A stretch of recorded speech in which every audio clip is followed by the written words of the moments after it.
Bueno, amigos, tengo el gusto de presentarles en este primer segmento del programa de hoy a la licenciada Sara Báez. Ella es psicóloga clínica con una amplísima experiencia en el campo de la psicoeducación. Doctora Báez, ¿cómo está? Licenciada, debo decir. Licenciada Báez, ¿cómo está? Pues estamos muy bien y agradecida de que nos hayan invitado a compartir en este programa. Nosotros agradecidos de que esté acá compartiendo tanto tiempo de experiencia, licenciada, ¿verdad? Pues esperemos que esa experiencia la podamos compartir con la teleaudiencia. Estoy seguro que sí, nos vamos a aprovechar todos de ello, sobre todo, licenciado, porque cuando nosotros hablamos de problemas a veces sociales, lo que vemos ahora, que vemos personas con dificultades de ajustarse a veces a ciertas normas, por ejemplo, pero también vemos un grupo de personas muy talentosas, que son personas inteligentes, con muchas capacidades y de pronto no logran todo el éxito que quizás podrían y uno piensa, ¿será que en los tiempos de la infancia, quizás de adolescencia temprana, no se pudieron detectar algunas situaciones o elementos que a lo mejor si se hubiesen podido intervenir, pues a lo mejor el producto hubiese sido diferente, la persona pudiera haberse desarrollado mucho más? Estamos de acuerdo en eso. Nosotros en el centro pues trabajamos con niños jóvenes y he tenido la experiencia de tener niños y verlos evolucionar. También cuando tuve la experiencia de trabajar en el Tribunal de Menores y con confinados, pues pude ver en esos historiales muchos factores de riesgos que no se atendieron a tiempo y uno puede ver niños y jóvenes y hombres muy inteligentes que no canalizaron bien esos talentos porque no fueron identificados. Le voy a dar un ejemplo ahora mismo. Estoy trabajando con un joven que tiene 14 años y a los 14 años fue que se descubre, porque estaba bajando las notas, se le atribuía su problema, sencillamente problemas de conducta. Cuando evaluamos, pues encontramos que en cierta medida, es mi opinión personal y profesional, que el sistema le falló, porque estuvo muchos años en el sistema educativo y nadie se dio cuenta que tenía problemas para leer, para escribir, en matemáticas. Además, encontramos que tenía el déficit de atención, el subtipo inatento. Que ese tipo de déficit de atención son nenes típicamente que son buenitos, ¿verdad? Pasan inadvertidos y pasan. Y llega un momento en que la demanda académica es tanta, ¿qué es lo que pasa? Se afecta la autoestima. Exacto. Cuando tú pierdes la confianza en ti mismo, pues quizás empiezas a buscar, ¿verdad?, otras líneas que no son las más apropiadas para tu desarrollarte. Yo siempre he pensado, licenciada, justamente eso, que a lo mejor un niño que tiene mucha capacidad intelectual, porque son niños inteligentes, pero que este tipo de dificultades que podemos agruparlas de aprendizaje, ¿no? Porque tienen dificultades, como usted dijo, de la escritura, de la lectura, en las matemáticas, pero además son muy inteligentes y si tienen un déficit de atención, pues esa combinación no es nada favorable y no terminan respondiendo a lo que se espera que puedan producir a nivel escolar. Entonces son niños que se frustran. Y ahí viene la parte de la autoestima de la que usted hablaba. Y eso me parece muy penoso. Eso, los niños sufren con eso, ¿verdad? Porque la sociedad tiene unas expectativas sobre ellos. Y cuando ellos no logran cumplir con esas expectativas, tanto de padres, maestros, o cuando salen a buscar trabajo, pues se frustran. Claro. Y pues tienden que empiezan con las amistades negativas y entran en comportamientos que no son apropiados y luego pues pueden incidir en la delincuencia. Entonces la gran pregunta aquí, licenciada, es, bueno, ¿qué pudimos hacer? Porque la idea siempre es, y yo sé que la licenciada siempre está, y lo acaba de decir hace un ratito, en esta línea de la prevención, muy acorde con lo que nosotros también creemos en el programa, pero ¿qué podemos hacer? ¿Existen indicadores que nos pueden guiar y que nos pueden ayudar a...? Yo entiendo que tenemos que educar, como usted bien dice, creemos en la psicoeducación y tenemos que educar y apoderar a los padres, a los maestros, que son los que más trabajan con los niños para identificarlos a temprana edad.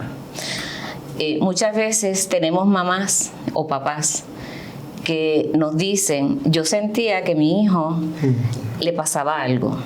Fui a diferentes lugares, a diferentes profesionales, y me decían que el nene no tiene nada. Por tanto, la conclusión básica pues es poca vergüenza, es un problema de conducta. Entonces ahí empieza un enfoque de disciplina negativo que va lastimando a ese niño según va creciendo. Pero además se etiqueta a ese niño. Yo siempre le digo a las mamás y a los papás, si usted siente algo, nadie mejor que mamá o papá conocen a ese niño. Si usted siente algo, usted siga buscando, porque en mi experiencia clínica les digo que tengo mamás que lo identificaron de chiquito, y luego nosotros lo vemos en la adolescencia, cuando realmente ya venían unos indicadores que se veían desde chiquito. ¿Verdad? En términos de las mamás y de los papás también, los indicadores de riesgo son, por ejemplo, en el embarazo. Si tengo un embarazo tranquilo, ok, pues estamos todo bien.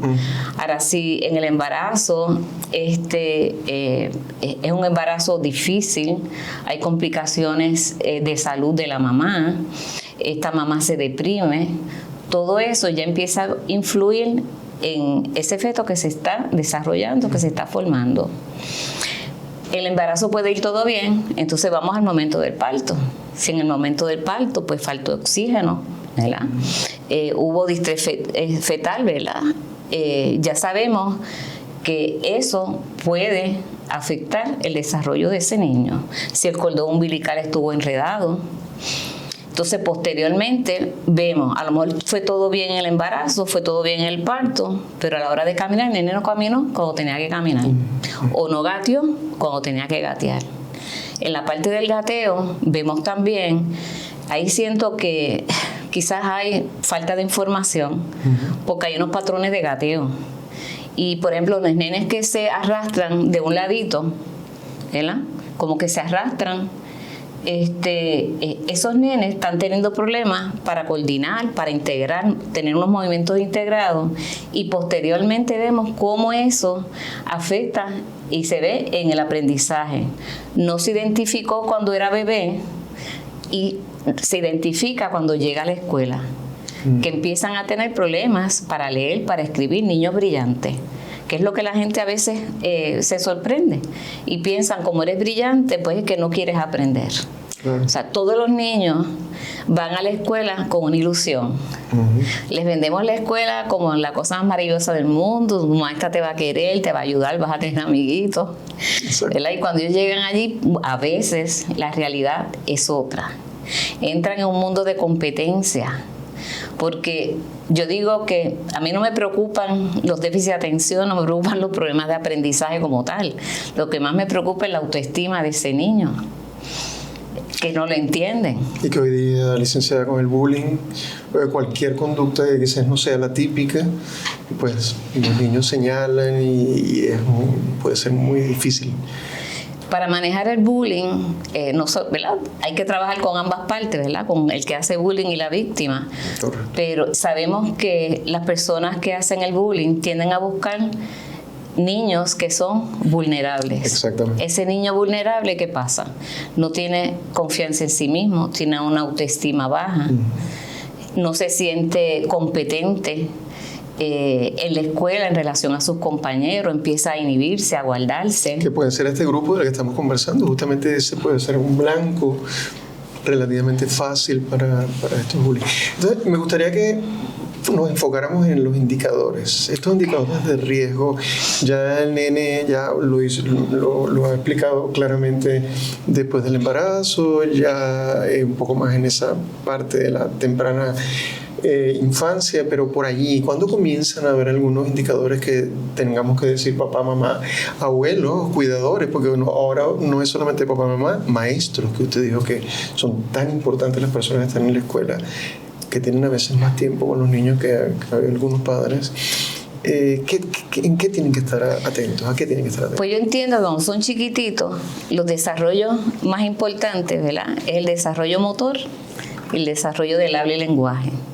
O sea, los papás son los primeros que quizás pueden identificar cuando un niño, como dije anteriormente, salta la etapa de gateo, no lo hace de una forma apropiada, cuando tardan en caminar, a mí o tardan en hablar. A mí me preocupa que muchas veces se les dice a los papás, no te preocupes que él lo va a hacer. Y yo siempre digo, sí, él lo va a hacer, pero no lo está haciendo cuando debe. En tiempo, digamos. Exacto. Y fíjese la relación. Si tengo un nene que tiene problemas motores, que tiene problemas que vemos en pre-kinder, en kinder, que no le gusta dibujar, ¿verdad? Que no tiene ese control de su manita, se sale del contorno, tiene dificultad para identificar las figuras geométricas. Esos son prerequisitos de aprendizaje, ¿verdad? Porque primero tú identificas figuras y colores y después vas a identificar letras, grafemas. Si no recortas bien, no pegas bien, si no coges la tijera, esos todos son prerequisitos para aprender, pues luego puedes tener problemas en el área de escritura y puedes ser lentito en la escritura. Siempre me acuerdo de yo tengo muchísimas historias, ¿verdad? Qué bueno, porque he aprendido muchos de los niños. Siempre hago la historia de una niña de 9 años que me decía, pero Sara, es que Missy quiere que yo escriba lindo y que escriba rápido.